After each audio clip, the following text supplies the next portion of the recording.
ಸಂಜೆ ನಮ್ಮ ಭಾವನು ಬರುವನು ಅಕ್ಕ. ಇದೆಲ್ಲ ಇಲ್ಲೇ ಆಗಿರೋ ರೆಕಾರ್ಡಿಂಗ್ಸಾ? ಹಾ, ಇದೆಲ್ಲ ಬೆಂಗಳೂರಲ್ಲಿ ಆಗಿದ್ ರೆಕಾರ್ಡಿಂಗ್ಸು.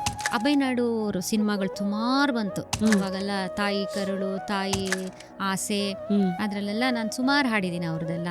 ಅದೆಲ್ಲ ಮೆಡ್ರಾಸಲ್ಲೇ ಆಗಿದ್ದು.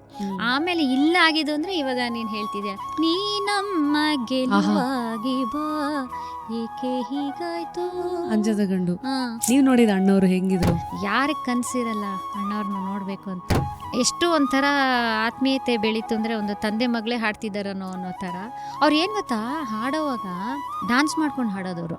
ಹಂಗೆ ಆಕ್ಟಿಂಗ್ ಎಲ್ಲ ಮಾಡ್ತಾರೆ. ಆಕ್ಟಿಂಗ್ ಮಾಡ್ಕೊಂಡು ಫುಲ್ಲು ಹಿಂಗೆ ಹಿಂಗೆ ಹಿಂಗೆ ಅವ್ರು ನೋಡ್ತಾ ನೋಡ್ತಾ ನಾನು ಹಾಡೋದ್ರಿಂದ ನೆನ್ಸ್ಬಿಟ್ಟಿದ್ದೆ. ಅಯ್ಯೋ ಎನ್ನಮ್ಮ, ಅವರು ಮ್ಯೂಸಿಕ್ ಡೈರೆಕ್ಟರ್, ಅವ್ರು ನೋಡ್ತಿದ್ರೆ ನೀನು ಟೇಕ್ ಆಗೋದು ಬೇಡವಾ, ಹಾಡು ನೀನು ಅಂತ.